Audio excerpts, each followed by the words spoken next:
Henry Pollock delivered a performance that will be talked about for years as the British and Irish Lions opened their Australian tour with a resounding 54-7 win over the Western Force in Perth.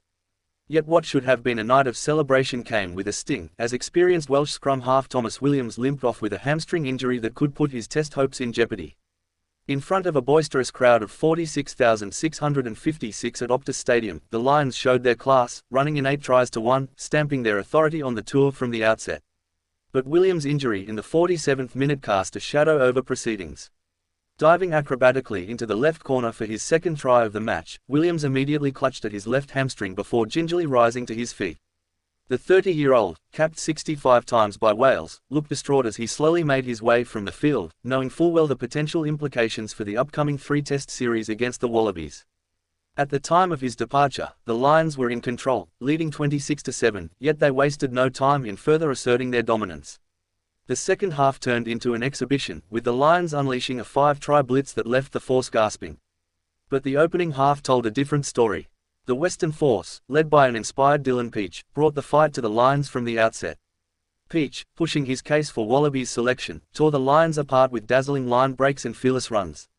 The Force controlled both territory 67% and possession 60% in the first half, putting the visitors under sustained pressure.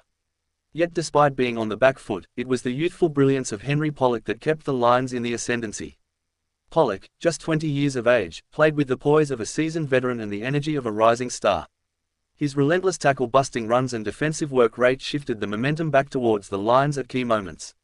One such run in the 24th minute set the platform for Williams' first try, a beautifully executed support play finished with pace and precision. Lions coach Andy Farrell had demanded a response after last week's disappointing 28-24 loss to Argentina in Dublin, and his side delivered early. It took just 96 seconds for the Lions to score, silencing any doubts about their intent. Captain Dan Sheehan led from the front, leaping high to pluck a cross-field kick from the air, immediately offloading to James Lowe before even landing on the ground. Sheehan didn't stop there, tracking the play to receive a return pass from Lowe and crash over for the opening try. It was a moment of skill, timing, and leadership that set the tone for the rest of the match. From there, the Lions mixed power and flair, combining brutal forward carries with slick backline moves. Despite the Force's determined resistance, the visitors' class began to shine through. The Force struck back through a well-taken try by centre Sam Spink, who capitalized on a defensive lapse to momentarily ignite the home crowd. But each time the Force threatened, the Lions found another gear. Lowe, Pollock, and Sheehan combined superbly to keep the scoreboard ticking over, while the pack gradually wore down the Force's resistance. In the second half, the Lions' superior depth and fitness became telling. Replacement backs and forwards slotted seamlessly into the action, maintaining the intensity and pace of play. Young players like Pollock and seasoned stars like Sheehan worked in perfect harmony, executing Farrell's game plan with ruthless efficiency.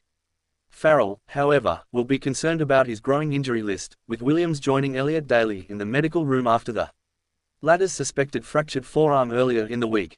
The Lions' scrum-half stocks are now under pressure, and Farrell may be forced to summon reinforcements. But beyond the injury setback, there was much to admire in the Lions' performance. Their set piece, maligned after the Argentina loss, operated smoothly, while their breakdown work showed significant improvement.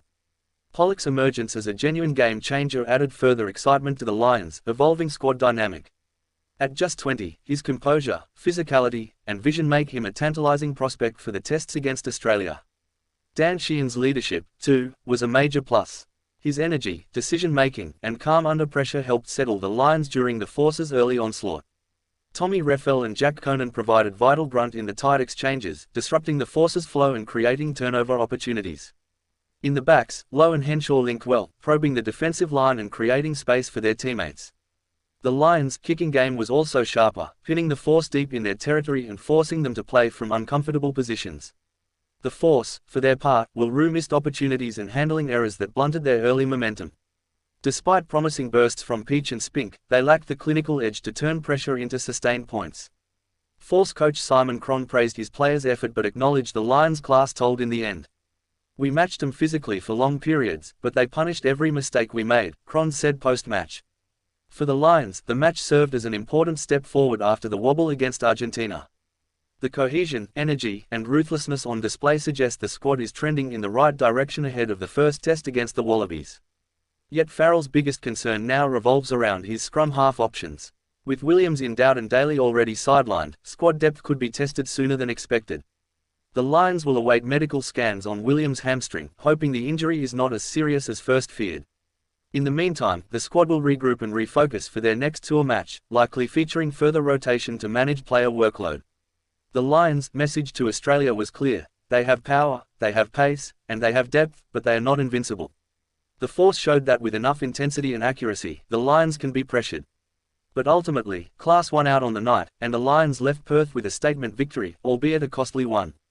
Pollock's performance will dominate headlines, the young flanker earning comparisons to Lions greats of the past.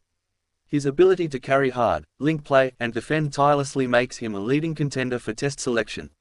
Sheehan's inspirational leadership will also buoy the squad, giving him a captain who leads by example.